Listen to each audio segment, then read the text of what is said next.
శ్రోతలకు నమస్కారం. ఇప్పుడు వినబోయే కథ పేరు స్వావలంబన. విజయ శ్రీముఖి గారు రచించారు. కథ విందాము. రాత్రి భోజనాలయ్యాయి.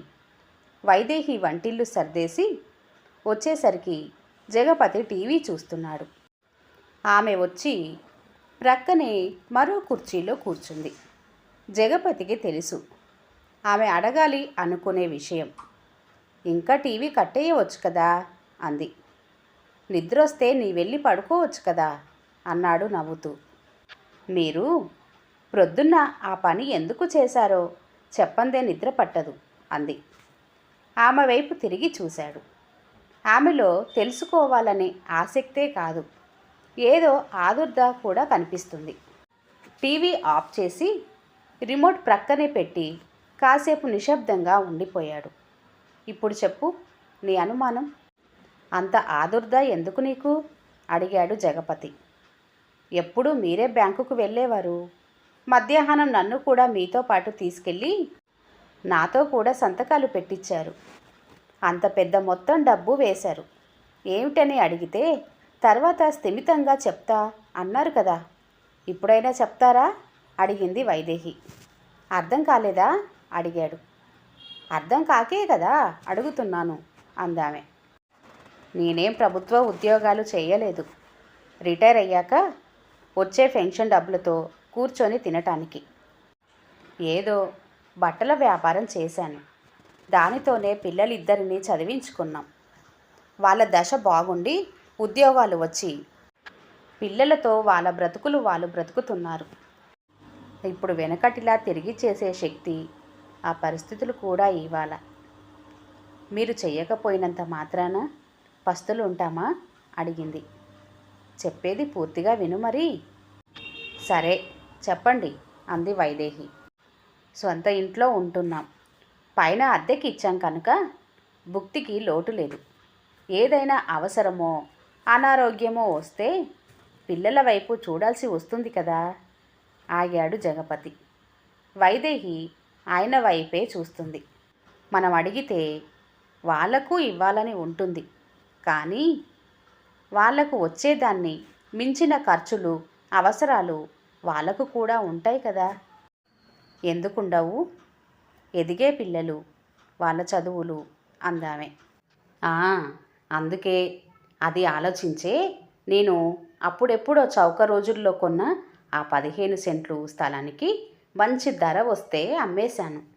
అమ్మారులే, పిల్లలకు చెప్పారా అని. చెప్పానుగా. వాళ్ళేమన్నారో తెలుసా? ఏమన్నారు అడిగింది. వాళ్ళేమన్నారో చెప్పే ముందు కొన్ని సంఘటనలు గుర్తు చేస్తాను. కొద్ది క్షణాలు ఆగాడు జగపతి.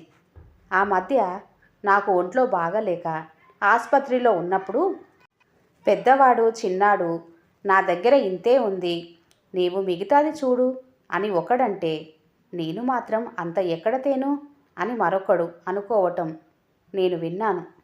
నాకు మనసు చివుక్కుమంది ఆగాడు జగపతి. వాళ్లకు సంసారం ఖర్చులు అంది వైదేహి ఏమనాలో తెలియక. సరే అదలా పోని. ఆ మధ్య మన చుట్టుపక్కల వాళ్ళు తీర్థయాత్రలకు వెళ్తూ మనల్ని అడిగారు వస్తారా అని. నువ్వు వెళ్దామని సంబరంగా అడిగావు. ఇద్దరికీ 30,000 అవుతాయి. అడిగితే ఏమన్నారు అడిగాడు జగపతి. 30,000 అంటే మాటలా? తొందరేముంది? ఎప్పుడోకప్పుడు వెళ్ళవచ్చులే అన్నారు కొడుకులు. గుర్తు వచ్చింది ఆమెకు. వాళ్ళ ఇబ్బందులు తీరేది ఎన్నటికి? పెద్దోడికి పిల్లలు పెద్దయ్యాక, వాళ్లకు ఉద్యోగాలు పెళ్ళిళ్ళు అయ్యాక, చిన్నాడి పిల్లలకి కూడా చదువులు పూర్తయ్యాక. అంటే ఇంకా 10-15 ఏళ్ళు ఆగాలి. అప్పటికి మనం ఉంటామా? ఉన్నా తిరిగి చూసే అంత ఓపిక మనకి ఉంటుందా అడిగాడు జగపతి. అవుననుకోండి, మరి వాళ్ళకున్న ఇబ్బందులు అవి అందామె. కాదనను. మన పరిస్థితి ఏంటి? పిల్లలు పుట్టిన దగ్గర నుంచి వాళ్ళ పెంపకం, చదువులు, పెళ్ళిళ్ళు, కాస్త ఇల్లు వాకిలి కూడబెట్టడం చేశాం. వాళ్ళు పైకి వచ్చారు. ఆస్తులకు ఆశలకు అంతు దరి లేదు. ఆయుషుకు ఉందిగా. మాట్లాడలేదు వైదేహి. జీవితాన్ని కాస్త సరదాగానో కొంతైనా సత్కాలక్షేపంగానో గడుపుదామని ఆశపడేసరికి సంపాదించే ఓపిక అవకాశాలు కూడా తగ్గాయి.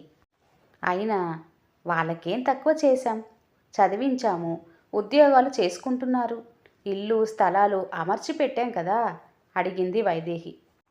వాళ్ళకి ఎన్ని అమర్చినా ఇవాళ మనం కూర్చొని ఖర్చు పెట్టుకోవడానికి రూపాయల పరంగా దాచుకోలేకపోయాం. మన దగ్గరకు వచ్చేసరికి అదనపు ఖర్చు బాధ్యతల్లాగా ఉంది. వైదేహి, ఈరోజు మనమిద్దరం ఉన్నాం. ఉన్నది తింటూ గడిచిన జీవితాన్ని నెమ్మరు వేసుకుంటూ కాలం గడుపుతున్నాం. కాలం ఇలాగే గడవదు. రేపో మాపో ముందు వెనక వెళ్ళిపోక తప్పదు. ఒకవేళ నేనే ముందుగా వెళ్ళిపోతే?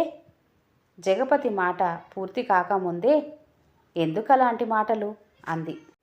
వినటానికి నీకు కష్టంగా ఉన్నా తప్పించుకునేది కాదు కదా, చెప్పేది ప్రశాంతంగా విను అన్నాడు.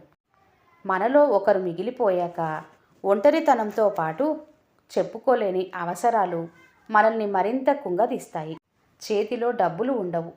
పిల్లల్ని అడుగుదామంటే ఓ పట్టాన నోరు తెరిచి అడగలేము.